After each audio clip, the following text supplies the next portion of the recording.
الحمد لله رب العالمين وصلى الله وسلم وبارك على نبينا محمد وعلى آله وأصحابه أجمعين. أشهد أن لا إله إلا الله وحده لا شريك له وأشهد أن محمدا عبد الله ورسوله صلى الله عليه وسلم.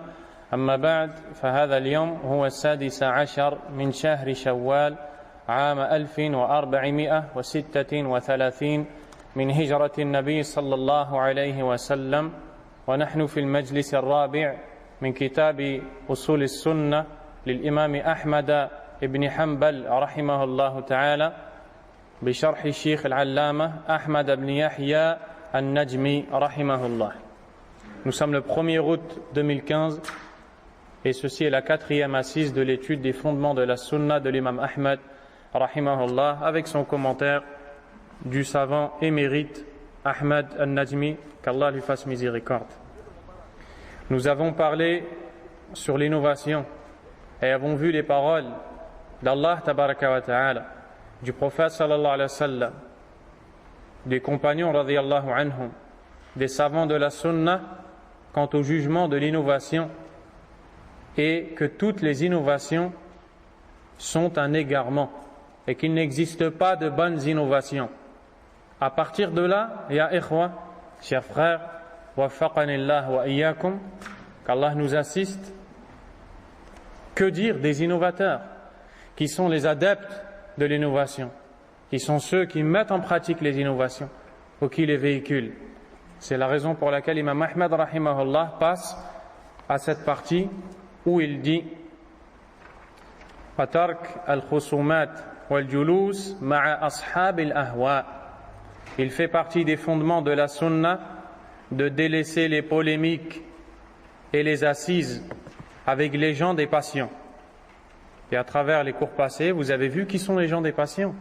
Ce sont les innovateurs dont nous allons parler, insha'Allah ta'ala. Effectivement, il fait partie des fondements de la sunna du prophète Mohammed sallallahu alayhi wa sallam et des fondements de la religion d'Allah tabaraka wa ta'ala de ne pas polémiquer avec les innovateurs, les suiveurs de leur passion, et de ne pas s'asseoir avec eux. La preuve en est la parole d'Allah tabaraka wa ta'ala dans sourate An-Nisa, sourate les femmes, où Allah subhanahu wa ta'ala nous dit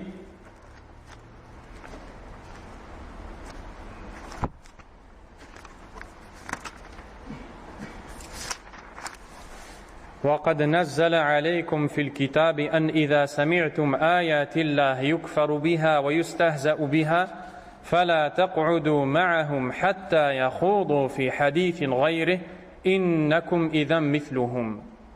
Le sens rapproché du verset 140 de Sourate An-Nisa est le suivant. Dans le livre, il vous a déjà révélé ceci.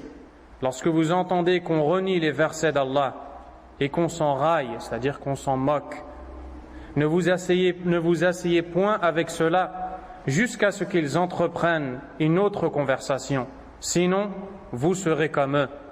Allah rassemblera certes les hypocrites et les mécréants tous dans l'enfer. Les savants de l'islam utilisent ce verset pour argumenter et justifier l'interdiction formelle de fréquenter, de s'asseoir avec les partisans de l'innovation.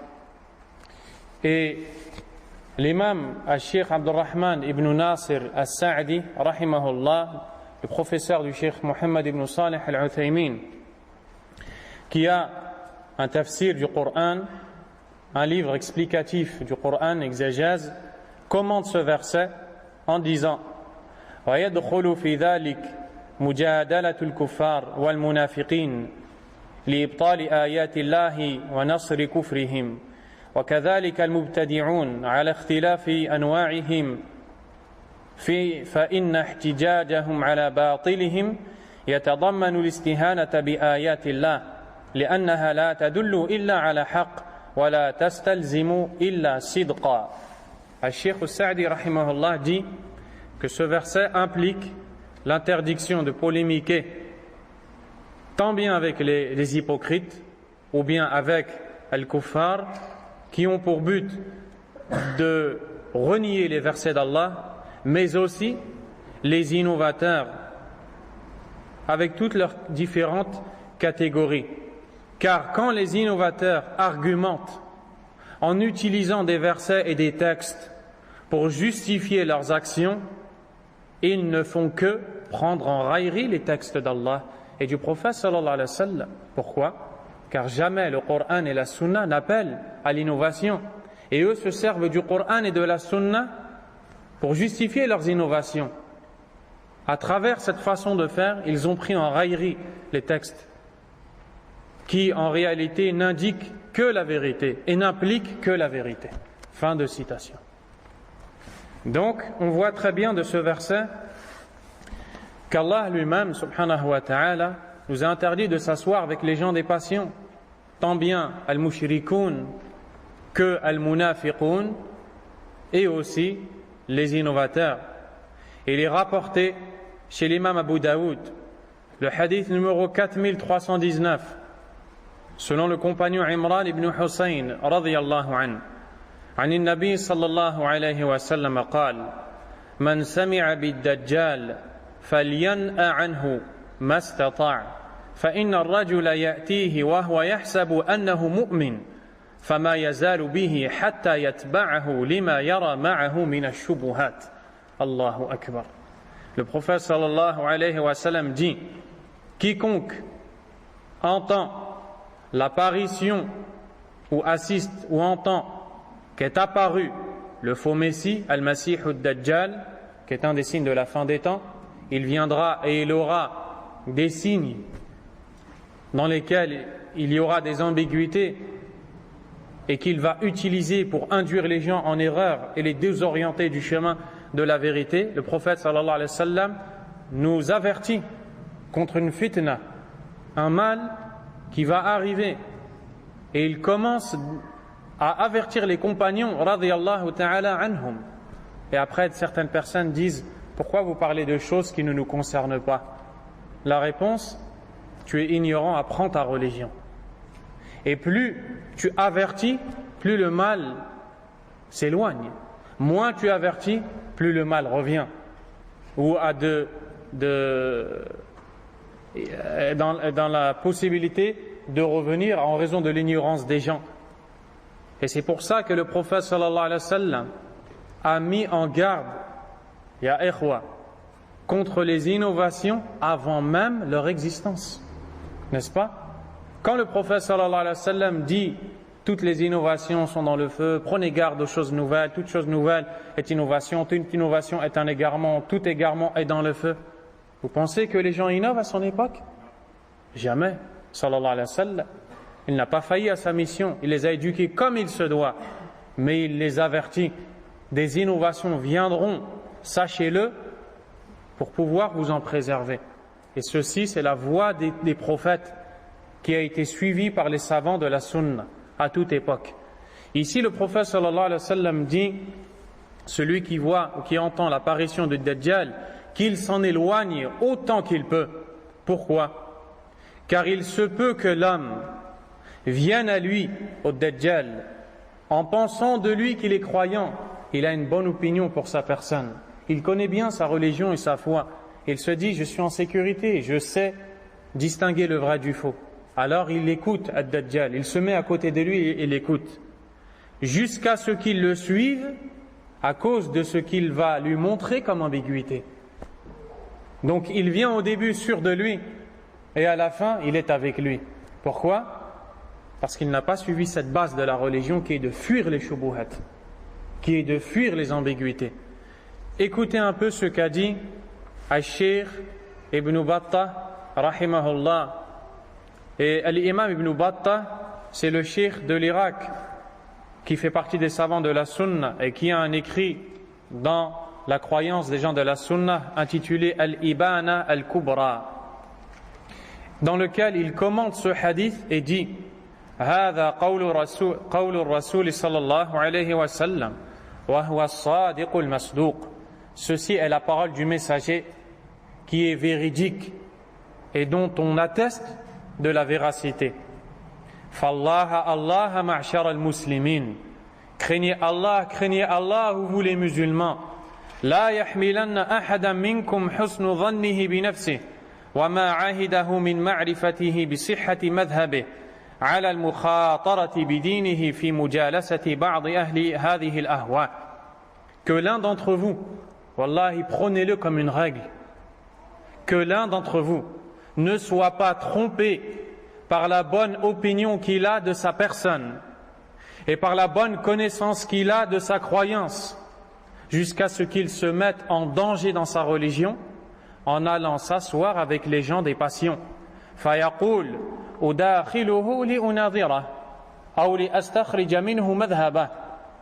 Il dit, je vais entrer chez lui pour débattre avec lui et pour voir à quoi il pense et comment il réfléchit et quelle est sa pensée. فإنهم أشد فتنة من الدجال. Car ces gens-là, dans la fitna, sont plus dangereux que le Dajjal. Et vous venez d'entendre ce que dit le prophète sallallahu alayhi wa sallam au sujet du Dajjal. Éloignez-vous, écartez-vous-en. وَكَلَامُهُمْ أَلْصَقُ مِنَ الْجَرَبِ. Et leurs paroles, les paroles des gens de la passion, sont plus collantes que la gale. La gale, c'est la maladie qui touche la peau. Pour dire que elle est dans la peau, elle est proche de toi, à un point où elle est dans ta peau. Eh bien, leurs paroles sont plus collantes que la gale. وَأَحْرَقُ لِلْقُلُوبِ مِنَ اللَّهَبِ. Et plus brûlantes pour les cœurs que la flamme. وَلَقَدْ رَأَيْتُ جَمَاعَةً مِنَ النَّاسِ كَانُوا يَلْعَنُونَهُمْ وَيَسُبُّونَهُمْ فِي مَجَالِسِهِمْ فَجَالَسُوهُمْ عَلَى سَبِيلِ الْإِنْكَارِ وَالرَّدِّ عَلَيْهِمْ فَمَا زَالَتْ بِهِمُ الْمُبَاسَطَةُ وخفي المكر ودقيق الكفر حتى صبوا إليهم. سبحان الله. أي مالوا إليهم. L'imam Ibn Battah, qui a de l'expérience, c'est un imam de la sunna, dit, et certes, j'ai vu des gens qui faisaient partie des gens de la sunna avant, qui maudissaient ces innovateurs, suiveurs des passions, et qui les insultaient dans leurs assises, jusqu'au jour où ils ont été s'asseoir avec eux, au début avec l'intention de les réprimander et de réfuter leurs paroles. Les suiveurs des passions n'ont cessé de se montrer sympathiques avec eux et d'user de ruses jusqu'à ce que les gens de la sunna ont penché vers eux et sont devenus comme eux. Et ceci, c'est un conseil qui est dirigé à toute la communauté en réalité, et particulièrement à cette époque-là aux jeunes. Car ici, on ne parle pas que de l'assise physique. Parce que maintenant, on vit dans une époque où avec les nouveaux réseaux sociaux,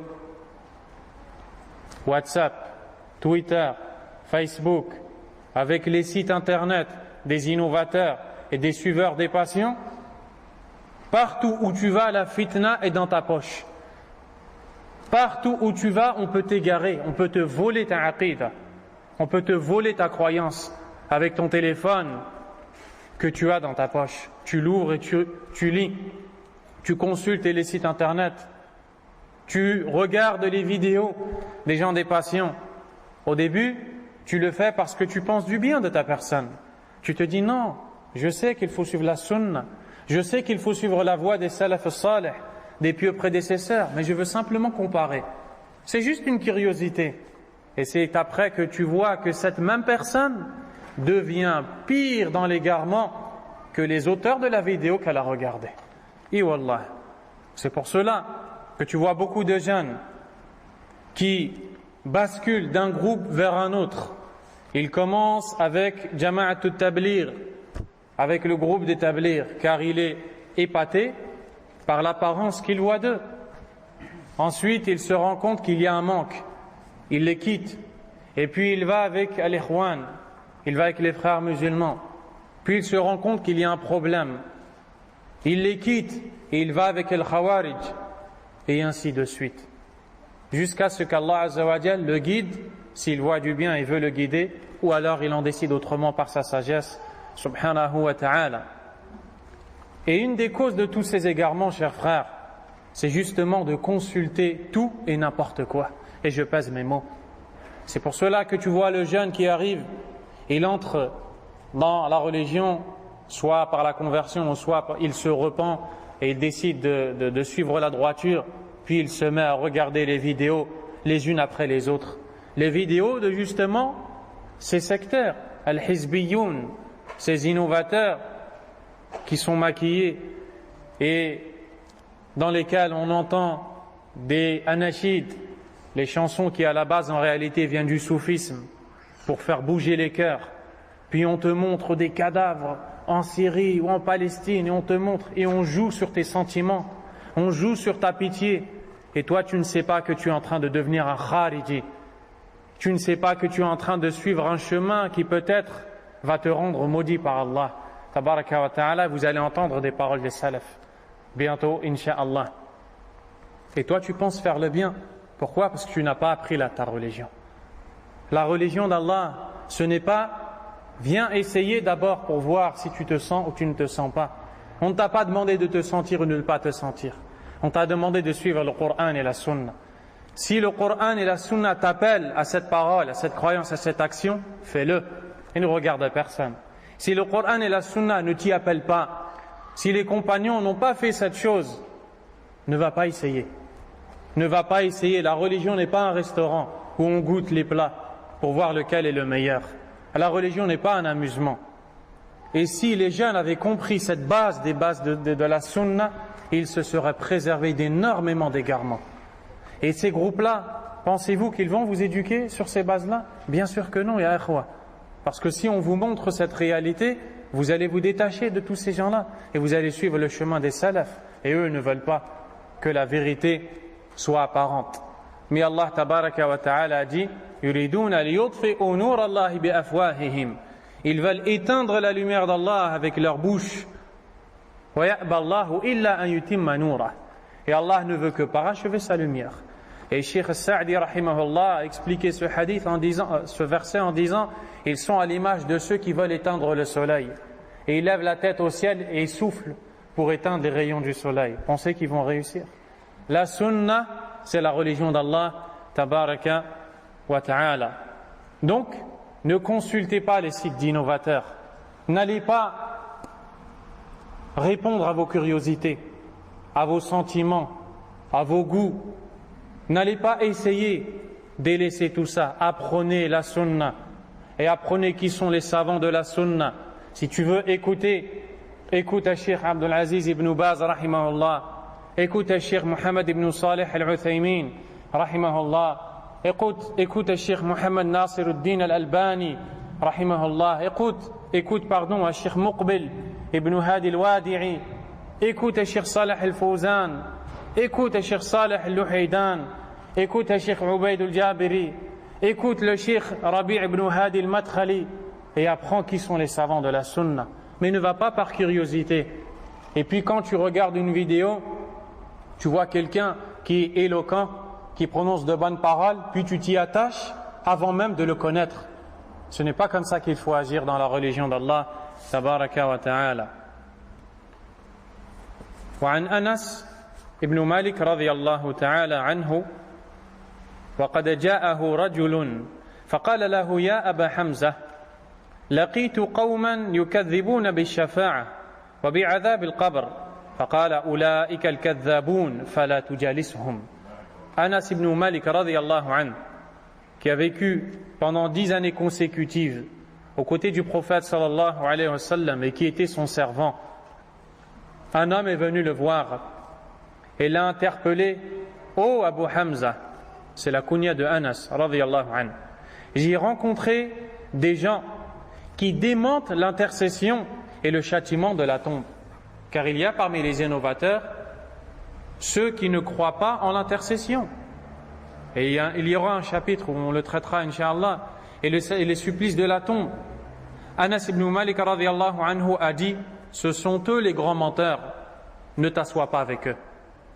Ici, Al-Sheikh al-Najmi rahimahullah va nous citer les paroles des salafs unanimes dans lesquelles ils interdisaient à leurs élèves ou musulmans de façon générale de s'asseoir avec les gens qui avaient des innovations et qui avaient des passions suivies. وعن عبد الله بن عباس رضي الله عنهما أنه قال لا تجالس أهل الأهواء فإن مجالستهم ممرضة للقلوب. Abdullah ibn Abbas radiyallahu anhuma dit: ne t'assois pas avec les gens des passions, car t'asseoir avec eux rend malade les cœurs, sans le moindre doute.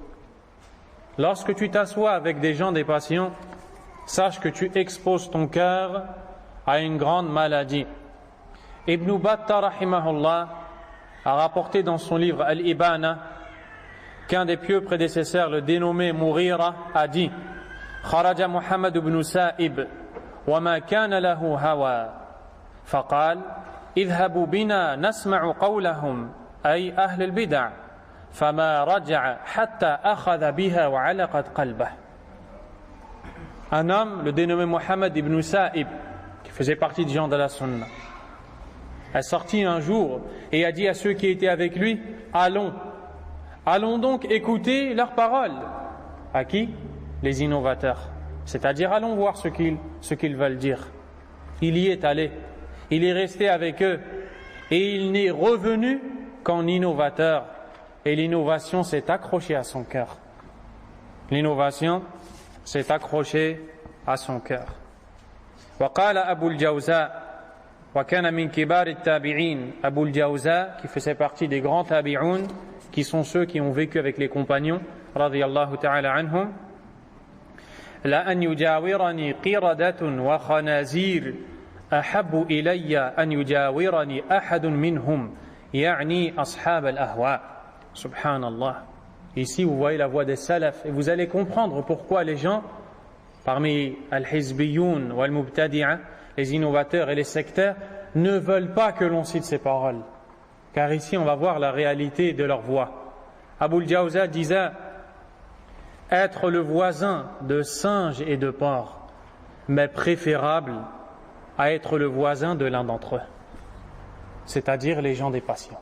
Il préférait être le voisin de ces animaux qui ont été méprisés que le voisin de ceux qui ont innové. Pourquoi, chers frères? Parce qu'ils savent que celui qui a innové a manqué de respect au prophète Mohammed sallallahu alayhi wa sallam, a manqué de respect à la sunna, a contredit les ordres d'Allah tabaraka wa ta'ala, s'est opposé à la législation d'Allah. Comment est-ce qu'ils peuvent l'aimer alors que leur cœur est rempli de tawhid, leur cœur est rempli de sunna? C'est pour ça qu'ils agissaient de cette façon, rahimahumullah. وقال الفضيل بن عياض رحمه الله, un des grands savants, Al-Fudayl ibn Iyad, qui est connu, a dit: لا تجلس مع صاحب بدعة فإني أخاف أن تنزل عليك اللعنة. الله أكبر. Al-Fudayl dit: ne t'assois pas avec un adepte de l'innovation, car je crains que la malédiction ne s'abatte sur toi.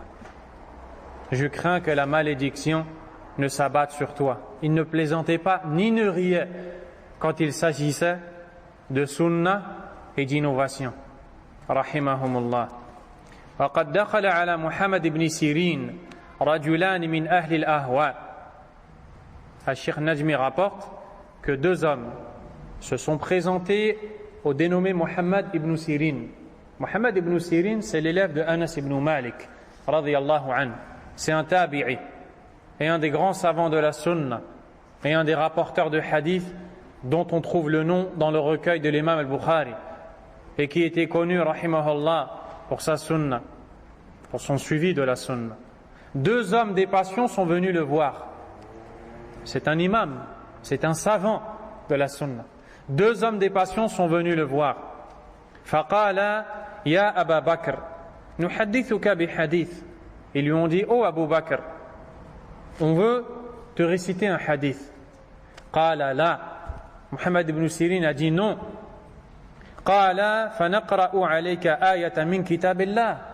Les deux hommes lui ont dit: alors nous allons lire sur toi un verset du livre d'Allah. Un verset, ya ikhwa.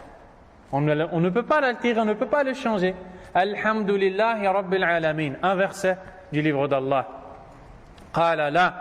Muhammad ibn Sirin a dit non. La taqumanni anni aw la aquman fa kharaja. Vous allez vous lever d'ici ou c'est moi qui va se lever et m'en aller. Ces deux hommes se sont levés et l'ont quitté. فقال بعض القوم. certains des gens présents ont dit Ya Aba Bakr, oh Abu Bakr, en parlant de Mohammed ibn Sirin, وَمَا كَانَ عَلَيْكَ أَنْ يَقْرَأَ عَلَيْكَ آيَةً مِنْ كِتَابِ اللَّهِ. Dans le sens de cette parole, qu'est-ce qui t'empêchait de les écouter te réciter un verset du livre d'Allah? قَالَ إِنِّي خَشِيتُ أَنْ يَقْرَأَ عَلَيَّ آيَةً فَيُحَرِّفُونِهَا فَيَقَرُّ ذَلِكَ فِي قَلْبِي. Subhanallah. Mohammed ibn Sirin a dit, je craignais qu'ils ne récitent un verset sur moi, qu'ils allaient altérer, et cette altération tombe dans mon cœur. Il fuyait les innovations et les innovateurs. وعن عبد الرزاق et Abd al-Razaq al-San'ani, le cheikh de l'imam Ahmed rahimahullah, rapporte أنه قال لي إبراهيم بن محمد بن أبي يحيى أرى المعتزلة عندكم كثيرا. قلت نعم وهم يزعمون أنك منهم. قال أفلا تدخل معي هذا الحانوت حتى أكلمك؟ قلت لا. قال لما؟ قلت لأن القلب ضعيف والدين ليس لمن غلب.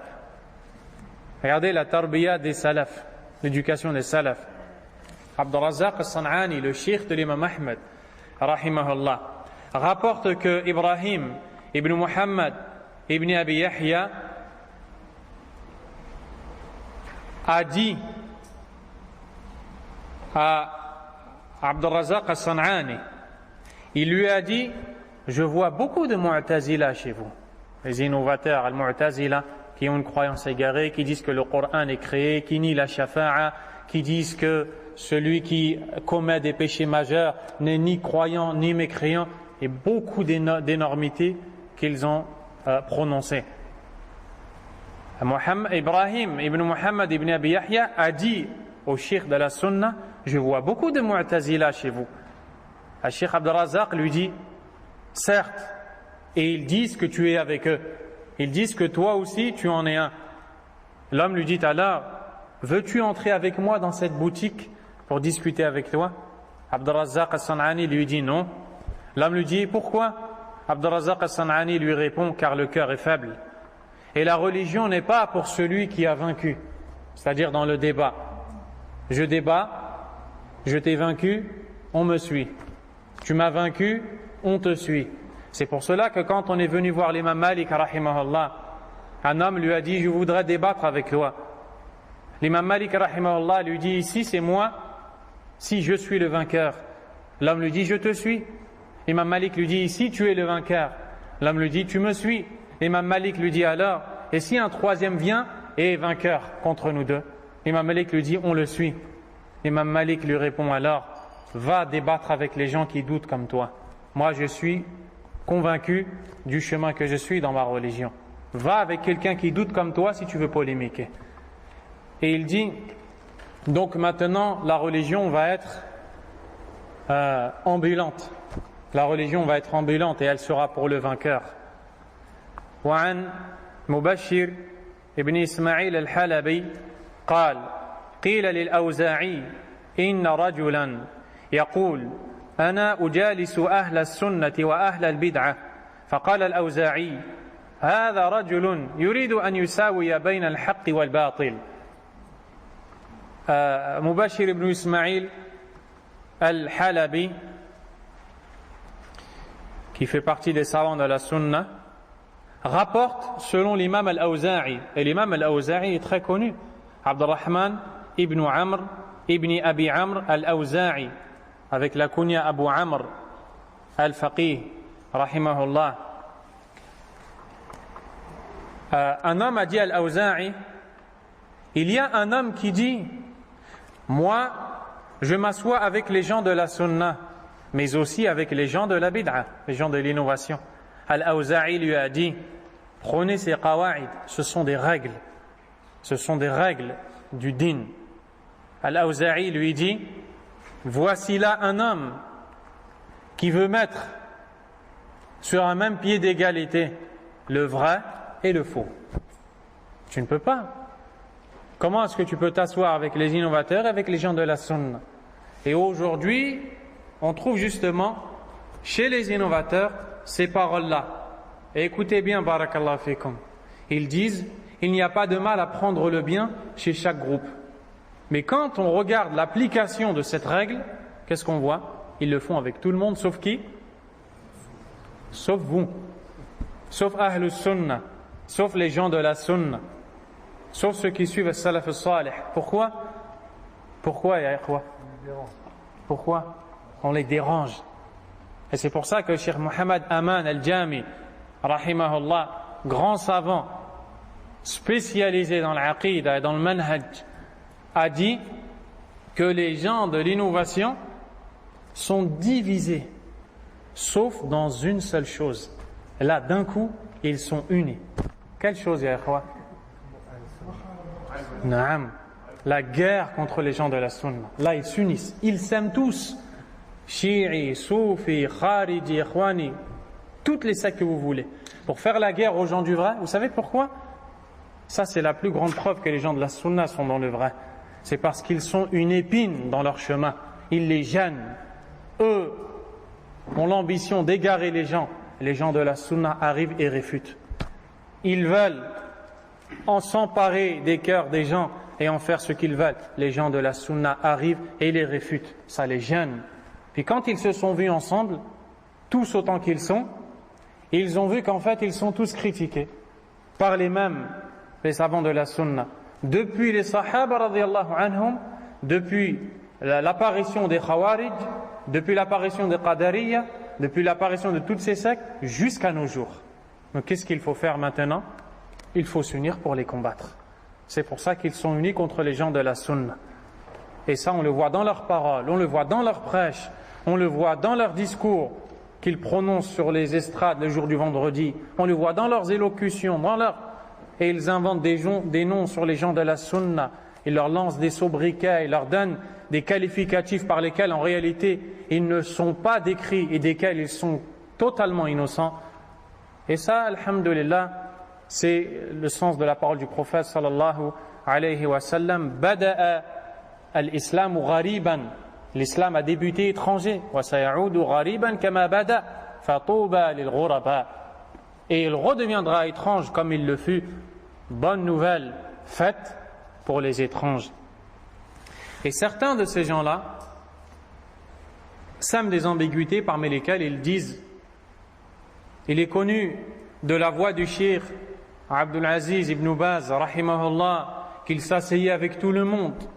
Et ça, on peut le voir dans ses interventions. On voyait tous les groupes assis auprès de lui. Et c'est un imam de la Sunna, et nous, on fait comme lui. C'est une ambiguïté, c'est une shubha. Et a répondu à cette ambiguïté, les savants ont répondu, parmi lesquels Cheikh Ubayd al-Jabiri, rahimahullah, wa hafidahullah.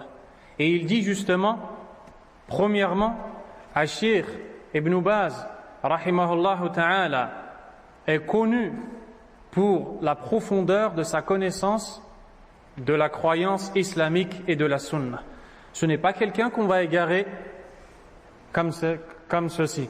Ce n'est pas quelqu'un qu'on va égarer très facilement. Deuxièmement, le fait qu'il est enraciné dans les sciences religieuses a fait que les gens le craignent.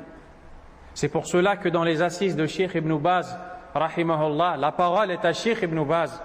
Et celui qui domine l'assise, c'est Cheikh Ibn Baz. Et les gens qui se taisent, ce sont ceux qui sont assis à côté de Cheikh Ibn Baz, rahimahullah. Et s'il parle, Cheikh Ibn Baz va leur répondre avec sa science. Et c'est pour ça que même qu'il ne parlait pas, il le savait de lui, rahimahullah. Troisièmement, Cheikh Ibn Baz, rahimahullah ta'ala, répondait aux innovateurs. Et ceux qui ont vécu avec lui le savent. Il répondait aux innovateurs, et s'il fallait citer les noms, rahimahullah ta'ala. Ainsi, on ne peut pas dire que on suit le cheikh, car nous n'avons rien à voir avec le cheikh, rahimahullah ta'ala. Aussi, le cheikh est une source. Le monde entier revient à Cheikh Ibn Baz, de son vivant, tout comme après sa mort. Le monde entier, c'est un des plus grands savants de la terre, rahimahullah ta'ala. Donc ce n'est pas la même chose. Alors il ne faut pas semer des ambiguïtés. Donc Il n'y a pas de mélange à faire entre le vrai et le faux. Le vrai est vrai et le faux est faux. Le bon est bon et le mauvais est mauvais. Nous marchons et devons marcher dans le droit chemin et avons l'interdiction formelle de suivre le mauvais chemin. Et on voit des gens qui mettent l'habit de la compréhension prétendue des pieux prédécesseurs et qui parlent en disant « Je suis le Cheikh Ibn Baz, je suis le Cheikh Al-Uthaymin, je suis le Cheikh Al-Albani, rahimahullah », puis après ces mêmes personnes s'assoient avec toutes les catégories d'innovateurs. Et à cause de ces personnes-là, les gens qui les voient, les suivent et tombent dans ces innovations, pensant, comme eux sont des exemples, que ces personnes avec lesquelles ils se sont assis sont des bonnes personnes. Donc ce sont des choses qu'il faut bien comprendre. Barakallahu fikum. On ne doit pas faire d'amalgame ou bien mélanger le vrai au faux. Les pieux prédécesseurs mettaient en garde contre les innovateurs sous les ordres du prophète Muhammad sallallahu alayhi wa sallam. L'imam al-Bukhari rapporte dans le commentaire Kitab al-Tafsir, le chapitre du Tafsir, dans le Tafsir du verset de Surat Ali Imran, dans le verset, dans le sens rapproché du verset, c'est lui qui a révélé sur toi les versets. Il s'y trouve des versets clairs qui sont la mère du livre, la base du livre, et d'autres qui prêtent à ambiguïté, c'est-à-dire pour la masse des gens et pour ceux qui n'ont pas de connaissances. Quant à ceux qui suivent leur passion, qu'est-ce qu'ils font? Ils reviennent aux choses ambiguës. Pourquoi? Pour semer la discorde et pour rechercher la fitna au sein des musulmans.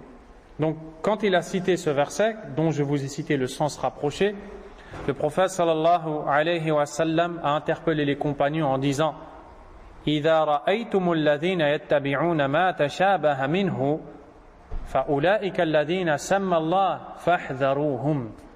Lorsque vous voyez ceux qui suivent ce qui paraît ambigu de celui-ci, c'est-à-dire du Coran, c'est-à-dire ce qui paraît ambigu pour des personnes qui n'ont pas de connaissances, au lieu de suivre les versets qui sont clairs, ils s'attachent aux ambiguïtés, puis les interprètent à leur manière, afin d'orienter les gens vers leur croyance à eux. Le prophète nous dit, sallallahu alayhi wa sallam, ce sont eux qu'Allah a nommés dans le Coran, prenez-y garde. Les savants ont dit que ceci est un texte clair, nous enseignant que parmi les bases des gens de la croyance des gens de la sunna, la mise en garde contre le faux et les fauteurs. Et Cheikh Rabi' a dit Wallahu bayyana anna man fi qulubihim zayghun yataqassadun al-fitan. Allah a démontré que ceux dont les cœurs sont déviants recherchent volontairement les discordes et les troubles. فلا تجد مبتدعا إلا وهو يتتبع المتشابهات من كلام الله تعالى. Tu ne vois aucun innovateur sans qu'il ne s'accroche à ce qui paraît ambigu du livre d'Allah, ou Rasul sallallahu alayhi wa sallam, ou des hadiths du prophète sallallahu alayhi wa sallam, ou ulama l'islam, ou sahaba radiyallahu anhum, ou bien les compagnons, ou ulama l'islam. Et même ils le font avec les paroles des savants de l'islam, liyudilla an-nas, pour égarer les gens. Et ils disent, Cheikh Ibn Baz a dit, Cheikh Al-Uthaymin a dit, ils prennent une parole qui est sortie des fois de son contexte, qui est globale et générale et qui ne concerne pas un cas précis. Puis ils l'appliquent à des cas précis et ils en font une règle. Et de cette façon, ils égarent les gens en citant le nom des grands savants, qui eux en sont innocents en réalité. فَلَا تَرَ مُنْحَرِفًا عن منهج أهل السنة إلا وهو يتتبع هذه الشبهات ليقذف في قلوب الناس الفتن مع الأسف الشديد. Et tu ne verras aucun individu déviant du chemin des gens de la sunna sans qu'il ne suive et s'attache à ces ambiguïtés qu'il va lancer dans le cœur des gens, malheureusement, pour qu'ils suivent les fitan. Donc il est interdit de s'asseoir avec eux. Il est interdit de polémiquer, de débattre avec ces gens-là. Cheikh Ubayd al-Jabiri va citer les deux catégories de débat. Celui qui est permis et celui dont on parle qui est interdit. Premièrement, الذي هو بيان الحق بالدليل أن تقول هذا سنة والدليل كذا هذا بدعة والدليل كذا هذا هو محمود. Premièrement, le fait de montrer la vérité, d'enseigner aux gens la vérité en disant ceci fait partie de la sunna, la preuve en est tel verset. Ceci fait partie de la bid'a, la preuve en est, et ainsi de suite. Cette action est louable et elle fait partie des actes qui ont été faits par les pieux prédécesseurs. C'est-à-dire qu'il y a en face de toi une personne qui n'est pas entêtée ni obstinée. Elle a peut-être été trompée, dupée, elle a peut-être été ignorante, et tu vois de cette personne, tu sens de cette personne qu'elle recherche la vérité, qu'elle n'est pas là simplement pour te vaincre dans la polémique ou le débat. À ce moment-là, si tu disposes des arguments, tu peux lui exposer, et ça n'entre pas dans la polémique qui est interdite. Al-Sheikh dit وَهَذَا الَّذِي يَصْنَعُهُ السَّلَفُ مَعَ خُصُومِهِمْ من معتزلة أو أشاعرة أو جهمية قبلهم أو خوارج أو غير ذلك. C'est ainsi que les pieux prédécesseurs ont œuvré avec leurs opposants parmi les Mu'tazila, les Asha'ira, Jahmiya, les Khawarij et autres. Ils montraient la vérité, comme l'a fait Abdullah ibn Abbas radiyallahu anhuma avec les Khawarij, comme l'a fait l'imam Ahmad ibn Hanbal rahimahullah avec les Mu'tazila, et ainsi de suite. Deuxièmement, المحاورات التي يريد كل من الخصمين ثني صاحبه إلى ما يرى وهذا الذي يذمه أهل السنة. Deuxièmement, les polémiques à travers lesquelles chacun des individus ne recherche qu'une seule chose, plier son adversaire et le forcer à suivre son opinion et son avis. Et ceci est blâmé par les gens de la sunna. Et un des pieux prédécesseurs disait Man arrada dinahu lil khusuma akthara at-tanaqqul. Celui qui expose sa religion à la polémique va se déplacer, c'est-à-dire il va être ambulant, il va se déplacer d'une croyance à une autre, d'un groupe à une autre, d'une idéologie vers une autre. Donc, voici l'éclaircissement. Al-Sheikh Rabi', pour éclaircir encore plus, dit يعني لا تكثر من الجدال لا تخاصم إلا في الموقع الذي ترى فيه الفائدة لمن يطلبها. L'interdiction de polémiquer avec les innovateurs et les gens des passions, c'est-à-dire n'en fais pas trop, ne débat pas, sauf lorsque tu vois un individu qui recherche la faïda. Tu sens qu'il recherche la réalité. Il est peut-être trompé, il est ignorant, il n'a pas compris les choses. Il n'est pas entêté ni obstiné, il ne veut pas te vaincre, il ne veut pas s'attacher à ses passions. Il recherche vraiment. Lui, tu n'as pas le droit de le rejeter. Tu ne le rejettes pas, lui. Qu'est-ce que tu fais avec lui? Tu lui enseignes le haqq. Et la preuve en est, la parole d'Allah, tabaraka wa ta'ala, وَجَادِلْهُمْ بِالَّتِي هِيَ أَحْسَنُ. Et débat avec eux de la meilleure façon. Que le verset est clair. أما إنسان يريد أن يغالط أو أن يصارع أو أن يغلب هذا لا تجادله. Quand un individu qui ne cherche qu'à te vaincre, qu'à avoir le dernier mot, ne polémique pas avec lui. Ne polémique pas avec lui, ne débat pas avec lui. L'imam Muslim rahimahullah a rapporté dans l'introduction de son recueil de récits prophétiques la parole du prophète sallallahu alayhi wa sallam rapportée par Abu Huraira radiyallahu ta'ala anhu. Le prophète sallallahu alayhi wa sallam dit سيكون في آخر أمتي أناس يحدثونكم ما لم تسمعوا أنتم ولا آباؤكم فإياكم وإياهم.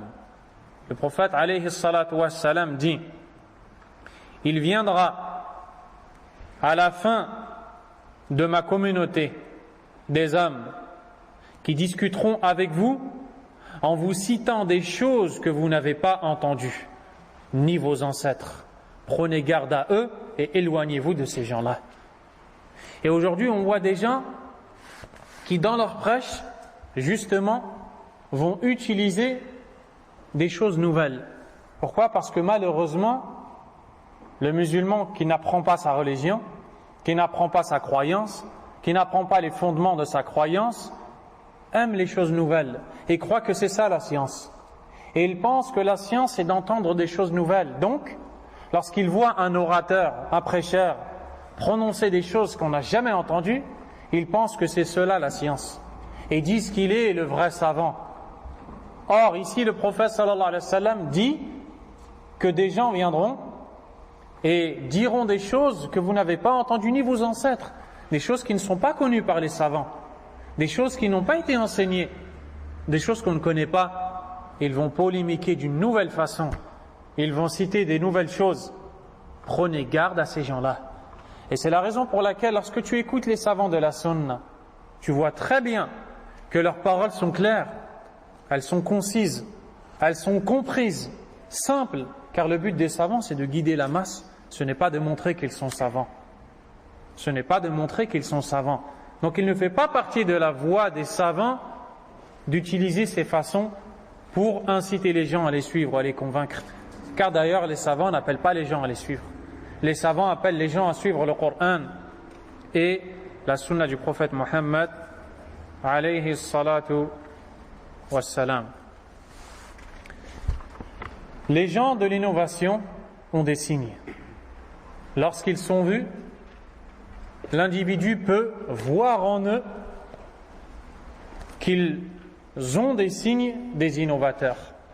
Et nous allons en citer. Le Cheikh Al-Najmi va en citer, rahimahullah. ولأهل البدع والأهواء علامات يعرفون بها منها. Premièrement, écrivez الوقيعة في أهل الأثر. Critiquez les gens du hadith, les gens du athar, c'est-à-dire les savants, les gens de la sunna, ceux qui connaissent la sunna. Critiquer les gens de la sunna est un signe distinctif des innovateurs. Ceci a été dit par l'imam de la sunna, Abu Hatim al-Razi, rahimahullah.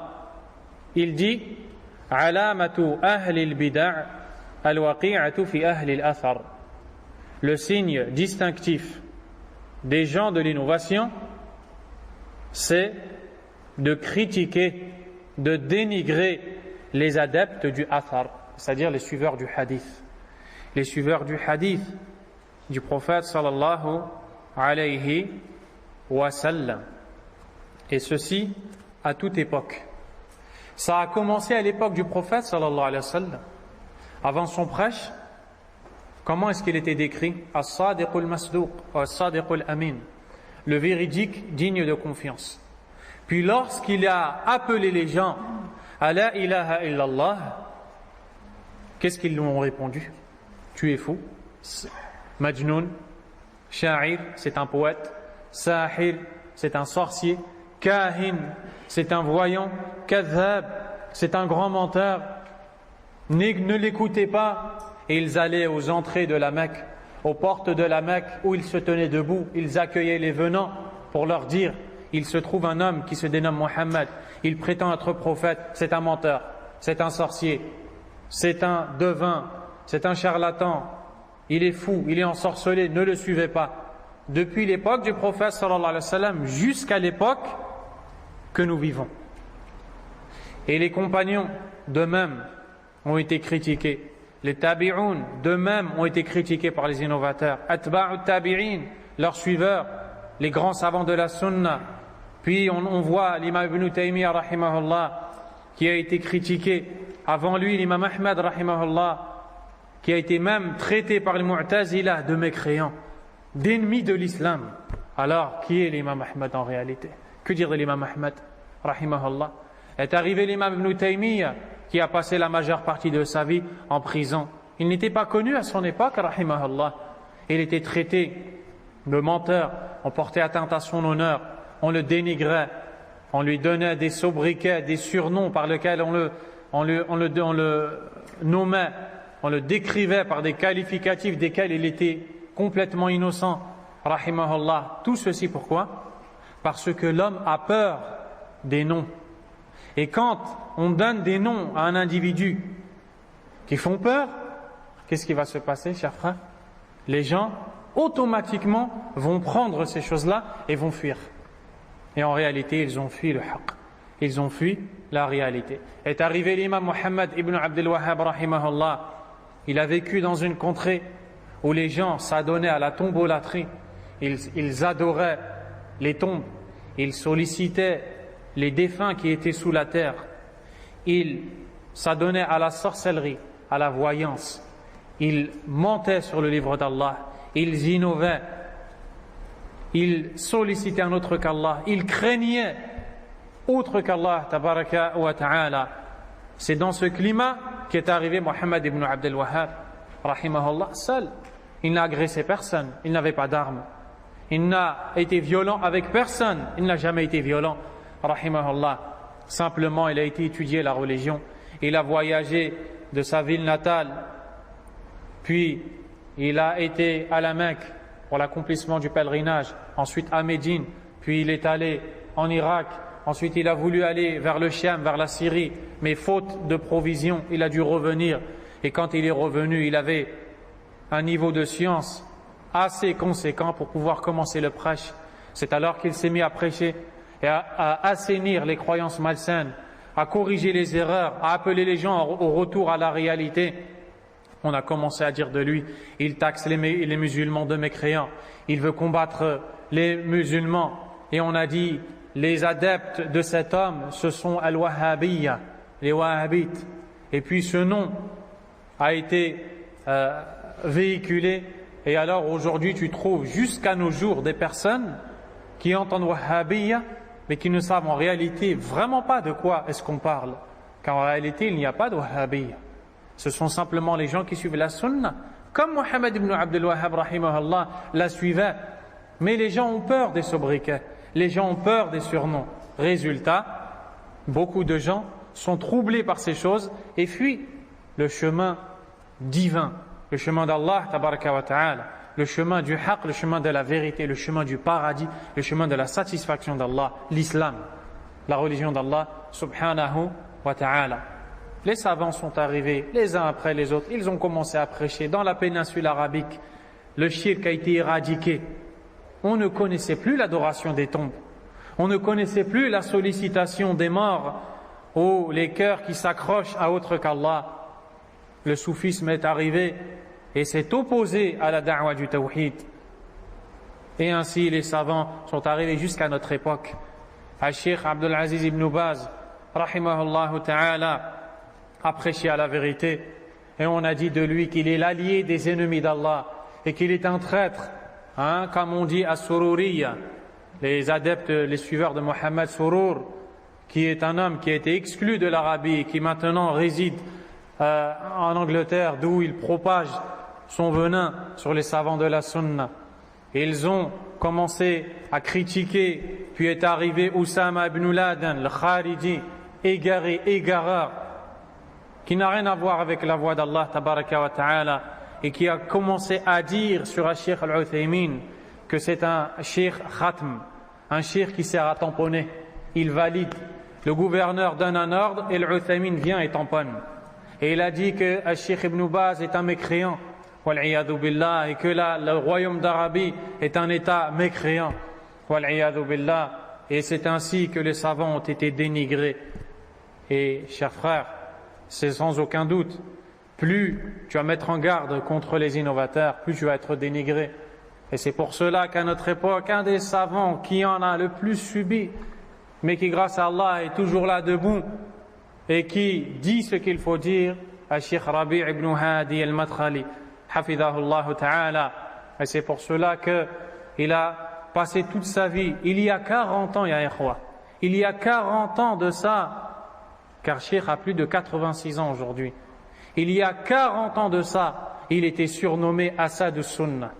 le lion de la sunna. Il marchait dans les couloirs de l'université islamique de Médine et les gens disaient regarde Assad Sunna, regarde le lion de la sunna. Et aujourd'hui il en a 86 ou plus.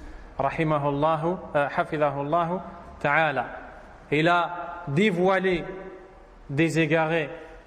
Et c'est là que le mal a touché beaucoup de gens qui se sont tous unis contre lui.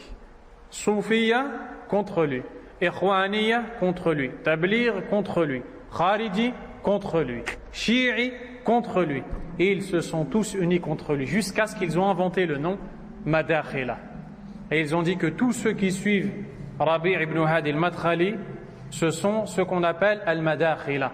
Puis ils se sont propagés dans beaucoup de pays, dans beaucoup d'endroits, jusqu'à ce pays où nous sommes aujourd'hui. C'est alors qu'est arrivé ce grand égaré Ahmed Miktar, l'imam du centre islamique de Villeneuve-d'Ascq, dans le nord de la France, qui n'hésite pas à monter sur le mimbar, sur l'estrade du Jumu'ah, pour dire qu'Allah le détruise, ce serpent à plusieurs têtes, Cheikh Rabi'. Et pour dire devant tout le monde, devant une énorme assemblée de personnes, qu'Allah maudisse Muhammad Aman al-Jami. Vous savez qui est Muhammad Aman al-Jami, rahimallah ya ikhwa? Un des plus grands savants de la sunna. Il a quitté l'Éthiopie, d'où il est né, Érythrée, et il est venu à pied en traversant la mer Rouge, puis il est arrivé au Yémen, il a traversé tout le Yémen jusqu'à arriver en Arabie. Il s'y est installé, a accompli le pèlerinage, a étudié la science et est devenu un brillant savant, une sommité parmi les savants de la sunna. Et alors est apparu ce nom Al-Jamiyya, ceux qui suivent Muhammad Aman al-Jami. Pourquoi? Parce que Muhammad Aman al-Jami appelle au fondement des gens de la sunna, à l'obéissance au gouverneur et à l'interdiction formelle de se rebeller contre les gouverneurs. Et c'est ainsi que tous ceux qui ont cette croyance vont être appelés Al-Jamiyya. Et c'est là qu'on reconnaît les signes des gens de l'innovation. Deuxième signe parmi les gens de l'innovation,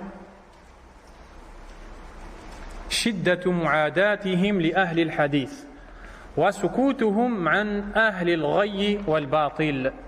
قال صلى الله عليه وسلم في وصف الخوارج يقتلون أهل الإسلام ويدعون أهل الأوثان. Deuxièmement, l'immense animosité qu'il témoigne aux adeptes du hadith, c'est-à-dire aux gens de la sunna. Au même moment, ils se taisent sur les gens du faux et de la déviance. Ceci est un signe des innovateurs. Ceci est un signe distinctif des innovateurs. Ils ne supportent pas que les gens du faux soient critiqués et blâmés. Au même moment, ils détestent les savants de la sunna et ne peuvent pas les supporter. C'est pour cela que tu les vois déverser leur flot de paroles nauséabondes contre les gens de la sunna, contre les savants, n'hésitant pas à citer leur nom. Al-Sheikh Ibn Baz en a pris, rahimahullah. Al-Sheikh Al-Uthaymin en a pris, rahimahullah. Al-Sheikh Al-Albani en a pris, rahimahullah. Al-Sheikh Muqbil en a pris, rahimahullah. Mais ces savants-là nous ont enseigné une chose. Al-Sheikh Muqbil a dit, nous n'avons pas le temps de défendre nos personnes. Si on nous critique, si on porte atteinte à nos faibles personnes, on n'a aucun temps à donner à défendre nos personnes. Par contre, celui qui s'oppose à la sunna, on mettra tout notre temps pour s'y opposer et pour refuter ses paroles. Rahimahumullah ta'ala. Et ces gens-là se taisent des gens du faux et blâment les gens de la vérité. Subhanallah. Et ça, tu peux le voir dans leur prêche. Et ça se fait de plusieurs façons, ya ikhwa. Et en fonction de l'endroit où ils se trouvent. Et parmi les façons, les manières utilisées pour prendre à la dérision les frères de la sunna qui aiment as-salafiyya, mais qui ont besoin aussi, car ils ne sont pas connaisseurs, qui ont besoin de s'instruire, ils dénigrent avec l'apparence. Et tu les vois répéter dans leurs prêches et dans leurs élocutions. Tu les entends dire, oui, tu penses que le simple fait de porter la barbe et d'avoir le qamis élevé au-dessus du cheville est suffisant, tu crois que cela fait de toi un pieux? Il y a des gens qui n'ont pas la barbe et des gens qui n'ont pas ce vêtement-là, mais qui sont bien plus pieux que toi. Et ils utilisent ces façons de parler pour dénigrer les gens de la sunna. Subhanallah. Ya ikhwa, pourquoi tu ne dénigres pas, si tu cherches à dénigrer celui qui s'est opposé à la sunna, celui qui n'a pas porté la sunna, tant dans l'apparence physique que dans les actes? C'est lui qu'il fallait critiquer si vraiment tu voulais être juste dans la critique. Mais tu n'as trouvé qu'à critiquer que celui qui suit la sunna à cause d'un manque qu'il a. Il fallait simplement combler ce manque qu'il a et appeler les autres à suivre la sunna. Ceci est la voie des compagnons, la voie des savants de la sunna. Ils le font de plusieurs manières. Ils le font de plusieurs manières. Vous entendez certains dire ils taxent tout le monde d'innovateurs alors qu'eux-mêmes sont des bid'a ambulantes. Qui dit ça? Rachid Abu Hudhayfa, dans une intervention où il va présenter la véritable sunna selon ses dires. Et c'est dans cette élocution, dans cette intervention qu'il va dire, en parlant de qui? Parlons des salafiyoun, des gens de la sunna. Il va dire de ces gens-là qu'ils passent leur temps à taxer tout le monde d'innovateurs alors qu'eux-mêmes sont des bid'a ambulantes, des innovations ambulantes. Prouve-moi que les salafiyoun passent leur temps, comme tu le dis, à taxer tout le monde d'innovateurs. Je n'attends que cette réponse. Et crains Allah, tabaraka wa ta'ala. Ainsi, ils se taisent sur les gens du faux et dénigrent les gens du vrai. Au sujet des Khawarij, le prophète sallallahu alayhi wa sallam a dit: ils tuent les gens de l'islam et laissent les idolâtres. Donc ce sont des innovateurs, les Khawarij. Ils tuent les gens de l'islam et délaissent les autres. Et ça, c'est connu chez les innovateurs. Et le savant Abu Uthman al-Sabuni, celui qui a l'écrit connu Aqidatu Salaf Ashab al-Hadith, la croyance des pieux prédécesseurs, les partisans du hadith, a dit: wa alamatu al-bid'i ala ahliha badiyatun zahira wa adharu ayatihim wa alamatihim shiddatu mu'adatihim li hamalati akhbar an-nabi sallallahu alayhi wa sallam wa ihtiqaruhum lahum wa tasmiyatuhum iyyahum hashawiyya wa jahala wa zahiriyya wa mushabbiha i'tiqadan minhum في أخبار رسول الله صلى الله عليه وسلم أنها بمعزل عن العلم وأن العلم ما يلقيه الشيطان إليهم من نتاج عقولهم الفاسدة ووساوس صدورهم المظلمة وهواجس قلوبهم الخالية من الخير وحججهم العاطلة أولئك الذين لعنهم الله. Subhanallah. Il dit: le signe des innovations apparaît clairement sur ses adeptes, sur les innovateurs. Et parmi les signes les plus clairs et les plus apparents, l'immense animosité qu'ils témoignent aux partisans du hadith, c'est-à-dire aux gens de la sunna. Le fait qu'ils dénigrent et leur donnent des surnoms tels que les ignorants, tels que les anthropomorphismes. Et quand on dit les anthropomorphismes, les innovateurs, comme Al-Asha'ira, appellent les gens de la sunna anthropomorphisme. Anthropomorphisme, c'est celui qui fait ressembler Allah à sa créature. Il fait ressembler Allah Azza wa Jal à sa créature. Et ceci, c'est du shirk. C'est du shirk. Al-Asha'ira, ils le font. Et parmi eux, Jama'atul Ahbash. Al-Ahbash, qui sont les suiveurs de leur fondateur, le dénommé Abdullah al-Harari, al-Habashi, qui était un Éthiopien, qui est venu dans le soufisme. Puis, il s'est égaré dans d'autres groupes. Ensuite, il a fait un mélange et a fondé sa propre croyance, Aqidatul Ahbash, où on retrouve du soufisme dans l'adoration, on retrouve du shirk, zahir, apparent, on retrouve aussi le fait de solliciter les autres qu'Allah, on retrouve des erreurs gravissimes dans les noms et attributs d'Allah, puis ses adeptes se sont répandus. Il était vers le Cham, il n'a pas trouvé d'abri. Il s'est rendu à la fin au Liban où il a trouvé de l'abri. C'est pour ça qu'il y a énormément de Ahbash au Liban. En France, ici, ils sont présents.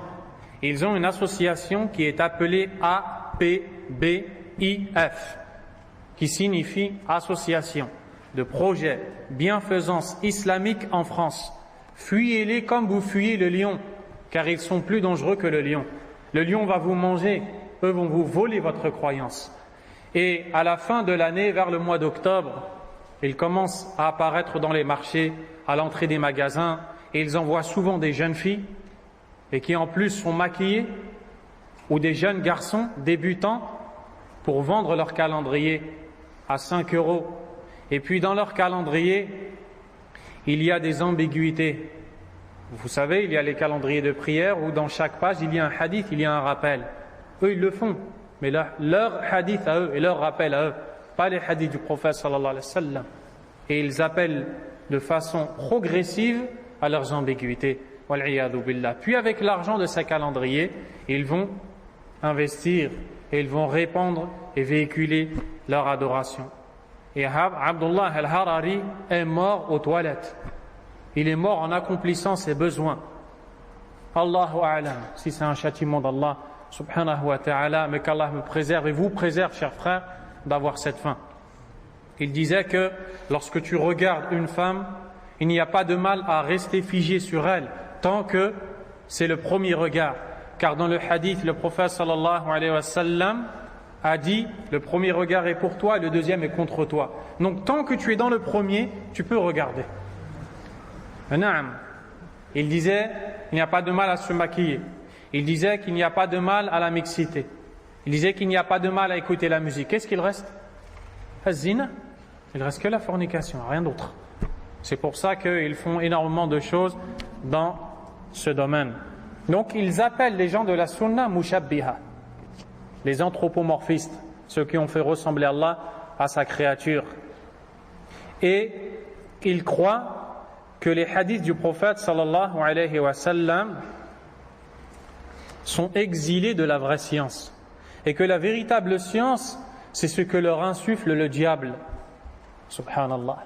Et ça on le retrouve dans le soufisme, et le soufisme a beaucoup de degrés, et parmi les degrés les plus élevés du soufisme, il y a ceux qui disent on doit prendre dans les hadiths du prophète sallallahu alayhi wa sallam, il y a un sens apparent et un sens caché. Le sens caché, seuls les maîtres de leur secte le comprennent. Les gens de la masse doivent rester sur le sens apparent. Mais leurs maîtres, eux, ont compris que le hadith veut dire complètement autre chose. C'est-à-dire, toi, tu n'es pas arrivé à ce niveau-là de proximité avec Allah. Et puis si tu argumentes en disant « Qala Allah, qala Rasulullah », ils disent « Regardez, il est en train de s'égarer. Il est en train de s'éloigner de la religion d'Allah. » Et la religion pour eux c'est devenu Ahmad Tijani a dit, Ahmadou Bamba a dit. Et Ahmad Tijani c'est le fondateur, l'imam de ce qu'on appelle la tariqa Tijaniya. C'est un homme qui est né en Algérie et qui est mort au Maroc à Fès où il est enterré. Et ses adeptes ou ceux qui prétendent le suivre voyagent jusqu'à sa tombe et disent qu'on n'a plus besoin de faire le pèlerinage à la Mecque. Pareil pour Ahmadou Bamba qui est enterré à Touba au Sénégal. Ils disent que si on s'y rend, on n'a plus besoin d'aller à la Mecque. Donc ça va très loin, ya ikhwa. Et tout ceci, c'est parce que beaucoup de musulmans n'apprennent pas les bases de leur religion. Cheikh l'imam Sabouni dit, ce sont eux qu'Allah a maudit. Subhanallah. Troisième signe des gens de l'innovation, استعانتهم بالولاة والسلاطين بسبب ضعف حجة أهل البدع وهو مذهبهم وقلة حيلتهم فإنهم يستعينون في نصرة دعوتهم بالولاة والسلاطين لأن فيها نوعا من الإكراه والإخافة. Troisièmement, les innovateurs utilisent la force des détenteurs de l'autorité contre les gens de la sunna. C'est-à-dire qu'ils ne vont pas hésiter à se rapprocher des gouverneurs, à sympathiser avec les gouverneurs, à se faire aimer des gouverneurs, puis ensuite dénigrer les gens de la sunna et les faire passer aux yeux des gouverneurs comme des criminels dans le but qu'ils soient emprisonnés, qu'ils soient évincés, qu'ils soient éliminés, qu'ils soient écartés pour que eux puissent justement trouver le terrain libre et véhiculer leurs innovations et leurs égarements. Et ils le font même dans les pays qui ne sont pas musulmans. Ils n'hésiteront pas à aller dans les mairies, à aller aux autorités pour dire attention, dans telle mosquée, en parlant des gens de la sunna, il y a des partisans de Daesh ou de Al-Qaïda, alors que par Allah subhanahu wa ta'ala, wallah, nous sommes les plus grands ennemis de Daesh et de Al-Qaïda. Wallahi alladhi la ilaha ghayra, as-salafiyoun, les gens de la sunna, les salafistes, sont les plus grands ennemis de ces gens qui tuent des innocents, de ces gens qui taxent de mécréants des gens qui n'ont pas le droit à ces qualificatifs. Et ils vont dire attention, ce sont des sectes, ils sont égarés. Et ils vont utiliser les autorités. Pourquoi? Car ils n'ont rien comme argument. Et ça, c'est la preuve qu'ils sont dans l'égarement. Quatrième signe. Al-ijtihadu wal-ghulu fil ibadah. L'exagération dans la dévotion. La dévotion, c'est-à-dire les actes d'adoration. فالمبتدع يزيد في الاجتهاد لينال في الدنيا التعظيم والجاه والمال. L'innovateur excède ou exagère afin de s'accaparer un bien mondain et afin d'être vénéré par autrui ou autre parmi les patients pour les biens de cette dunya, pour autre que cela. Le Cheikh Al-Najmi rahimahullah dit Ala tara, ou je vais traduire directement, ne vois-tu pas ces moines qui se recueillent et qui sont ascètes, qui délaissent ce dunya, qui ne font rien, ils ne forniquent pas, ils ne mentent pas, ils ne font rien de tout ça, et alors qu'à la fin, où est-ce qu'ils sont? Dans le feu éternellement, s'ils ne reviennent pas à l'islam. Et bien, chez les gens de l'innovation, on voit de l'exagération dans l'adoration. N'est-ce pas que le prophète sallallahu alayhi wa sallam a dit au sujet des Khawarij, vous mépriserez vos prières devant les leurs, votre lecture du Coran devant la leur. Et quand Abdullah ibn Abbas radiyallahu anhuma est allé débattre avec eux pour les inviter à l'islam, car il en était apte, radiyallahu anhu, il dit, lorsqu'il est arrivé, il a entendu des bourdonnements. Puis quand il a regardé, il a vu tous ces gens-là en train de lire le Coran. Et ils avaient la trace de la prière sur leur front. Et on voyait l'ibada sur leur visage. Mais qu'est-ce que le prophète alayhi salatu wassalam a dit? La tujawizu taraqiyahum. Leur récitation du Coran ne dépasse pas les clavicules. Le Cheikh Abdul Aziz al-Rajihi a dit, c'est-à-dire que les actions, c'est connu qu'elles sont élevées vers Allah, elles lui sont présentées. Eux, elles sont élevées jusqu'à leur clavicule, elles ne dépassent pas leur clavicule, Allah n'en veut pas. Subhanahu wa ta'ala. Allah Azza wa Jalla a dit وجوه يومئذ خاشعة عاملة ناصبة تصلى نارا حامية. Mais moi surat Al-Ghashiyah. وقال تعالى قل هل ننبئكم بالأخسرين أعمالا الذين ضل سعيهم في الحياة الدنيا وهم يحسبون أنهم يحسنون صنعا وما ذاك إلا لخفة يجدونها في ذلك الالتزام. Il va citer rahimahullah. Pourquoi est-ce qu'ils sont exagérateurs dans les adorations? Pourquoi? Car le diable enjolive leurs actions. Ils y trouvent un délice. D'où vient ce délice? Il ne vient pas du Coran et de la Sunna. Il ne vient pas du Coran et de la Sunna. Il vient de l'enjolivement qui émane du diable et qui a pour but de le faire couler dans l'égarement et dans l'innovation alors qu'il pense faire le bien. Et dans le verset de Surat Al-Ghashiyah, Allah Azza wa Jalla dit, selon le sens rapproché, ce jour-là, il y aura des visages humiliés, préoccupés, harassés. Ils brûleront dans un feu ardent. Et dans les versets de Surat Al-Kahf, la grotte, le sens rapproché, Allah Azza wa Jalla dit, voulez-vous que je vous informe des plus perdants en œuvre, des gens qui ont œuvré mais qui en réalité sont les plus perdants, ceux dont l'effort s'est égaré dans la vie d'ici-bas alors qu'ils pensaient faire le bien. Donc il existe des gens qui pensent faire le bien mais qui en réalité s'éloignent. Donc ils exagèrent dans at-ta'abbud, dans la dévotion. Et c'est d'ailleurs une réalité. Tu vois l'innovateur redoubler d'efforts. Il n'a pas de paresse, il n'a pas le temps d'être paresseux. Et tu vois celui qui suit la sunna, le salafi, parfois il a une certaine paresse qui le touche.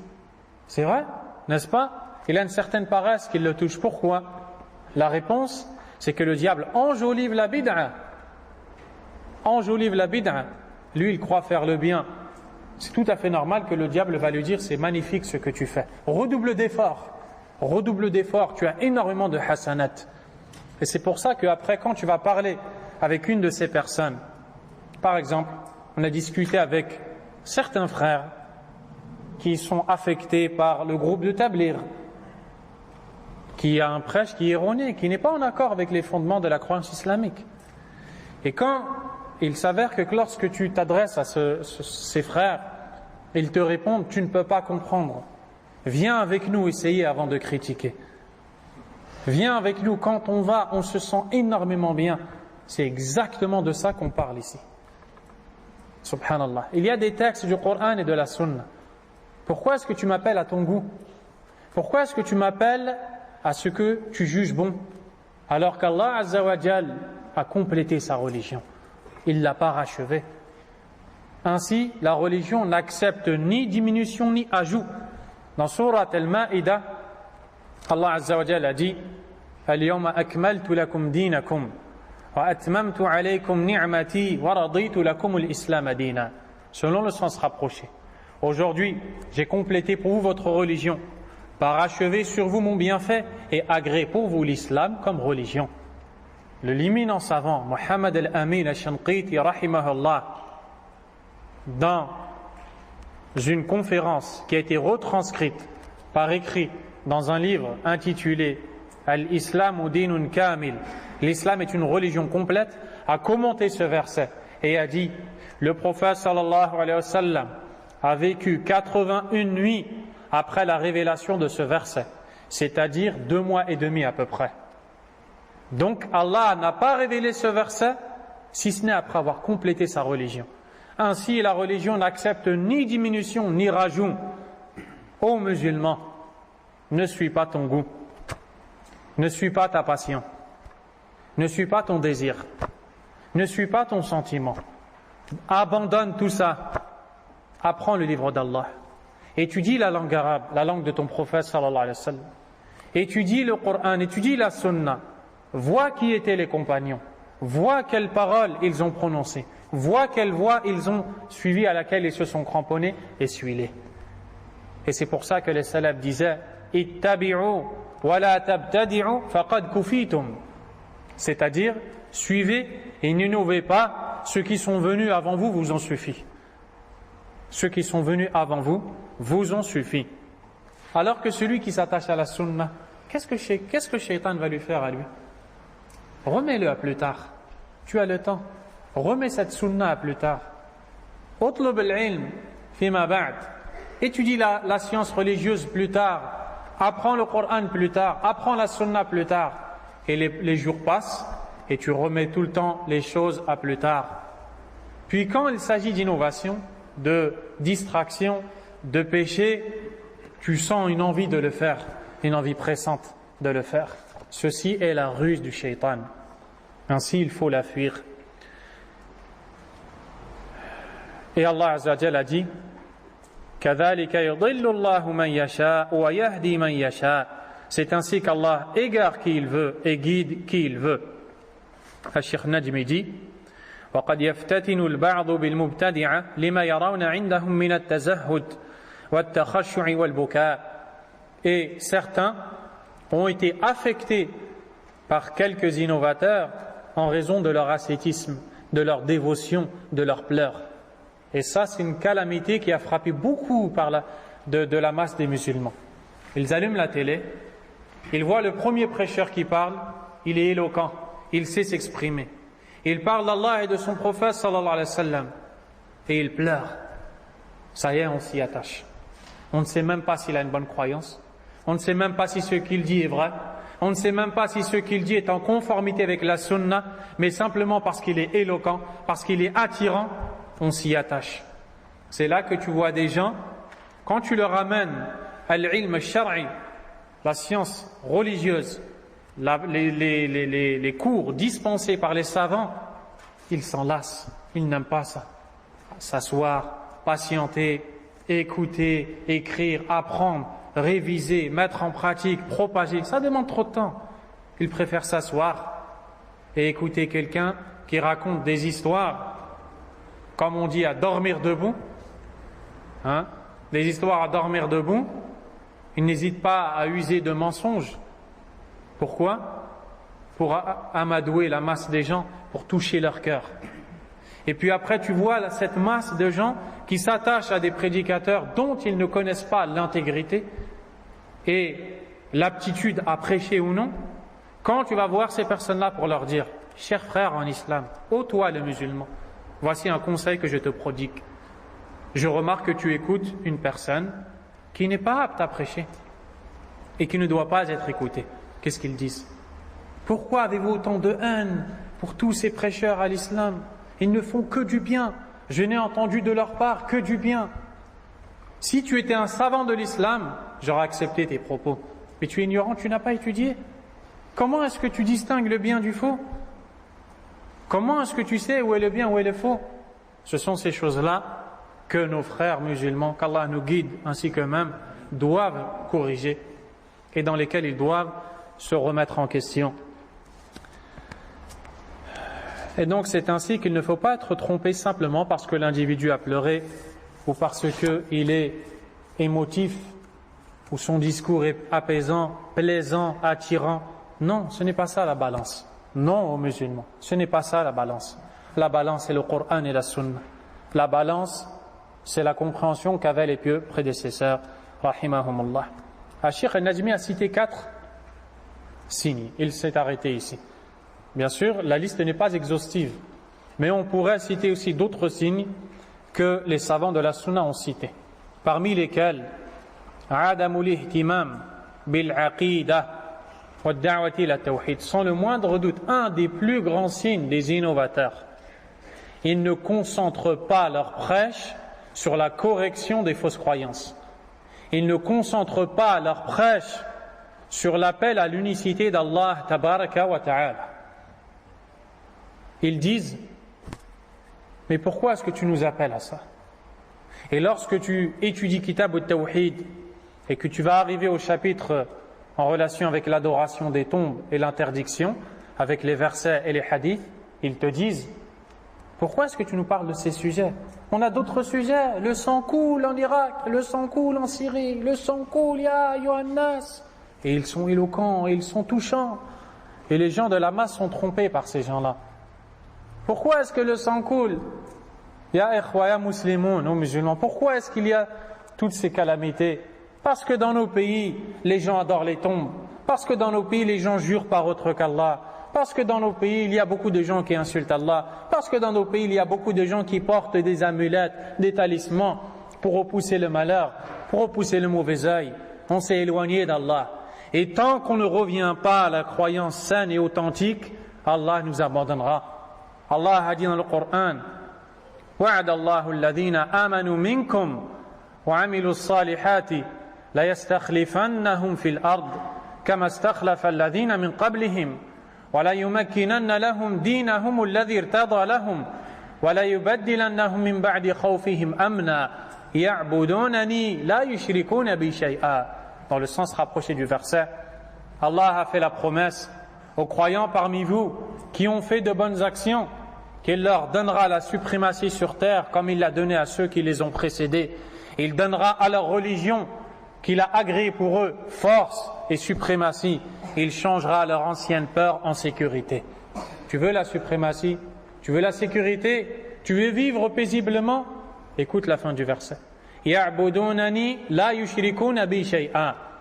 Qu'ils m'adorent et ne m'associent rien. C'est la condition sine qua non, indispensable pour qu'Allah lève la calamité des peuples musulmans. Et voyez maintenant, comprenez la dangerosité de ces prêcheurs qui font fuir les musulmans de l'étude du tawhid et de la sunna en disant on a d'autres sujets à traiter, la ilaha illallah. D'autres ont dit al-aqida on peut l'apprendre en une assise, on peut l'apprendre en 20 minutes. Subhanallah, a'udhu billahi min ad-dalal. Donc il ne donne aucune importance à la correction des mauvaises croyances. Donc, qu'est-ce qu'on voit dans leur groupe? On voit des chiites, ils insultent Aïcha radiyallahu anha. Chez les frères musulmans, Hassan al-Banna, le fondateur de ce groupe, a émis une règle, et qu'il ne faut pas se critiquer lorsqu'on est en désaccord. On se tait tout simplement. Il disait aux chiites, n'insultez pas Aïcha devant moi, n'insultez pas Abu Bakr, ne dites pas qu'il est mécréant devant moi, dites-le chez vous tout seul. Subhanallah. Pourquoi est-ce qu'Abu Bakr a accompagné ton prophète sallallahu alayhi wa sallam si pour après tu ne défends pas son honneur? Subhanallah. Et ensuite, quand eux sont critiqués, comme les savants disent, on dirait que le jour dernier est arrivé. Et ils se défendent, et ils critiquent, et ils répondent. Par contre, si on insulte Abu Bakr, ils disent ne l'insulte pas devant moi. Ça c'est la sunna, ça c'est la religion d'Allah tabaraka wa ta'ala. Voici le chemin des frères musulmans. Voici le chemin d'une des pires sectes dans cette religion. Qu'Allah Azza wa Jal protège de son mal. Parmi les signes, et on va s'arrêter incha'Allah, il y a al-kadhib, le mensonge. Les innovateurs sont des menteurs. Ils mentent sur Allah tabaraka wa ta'ala. Ils mentent sur son prophète sallallahu alayhi wa sallam en leur faisant dire ce qu'ils n'ont pas dit, en expliquant les versets et les hadiths différemment de ce qui a été voulu par Allah subhanahu wa ta'ala et son prophète sallallahu alayhi wa sallam. Ils mentent sur les gens de la sunna, les taxes d'innovateurs, de mécréants, de criminels, afin que les gens les fuient. Et ceci est connu, et c'est une caractéristique des hypocrites. Et les innovateurs sont très proches des hypocrites. Dernier signe qu'on citera, qui a été cité par Cheikh Al-Uthaymin rahimahullah, at-ta'assub li ara'ihim walau tabayyana al-haqq. Le fanatisme à leur opinion, quand bien même la vérité s'est éclaircie devant eux. Ceci est un des signes des innovateurs. Ils voient la vérité, mais ils sont accrochés à leur pratique qu'ils ont toujours eu l'habitude de suivre. Il sait que ce que tu dis est vrai, mais il se refuse de suivre cette vérité. Ceci est un signe des innovateurs. On s'arrête ici, incha'Allah. Nas'alullah an yarzuqana al-ikhlas. On invoque Allah de nous accorder la sincérité. Allahumma arzuqna al-ikhlas. Sallallahu wa sallam wa baraka ala nabiyyina Muhammad wa ala alihi wa ashabihi ajma'in. Subhanak Allahumma wa bihamdik. Ashhadu an la ilaha illa ant. Astaghfiruka wa atubu ilayk.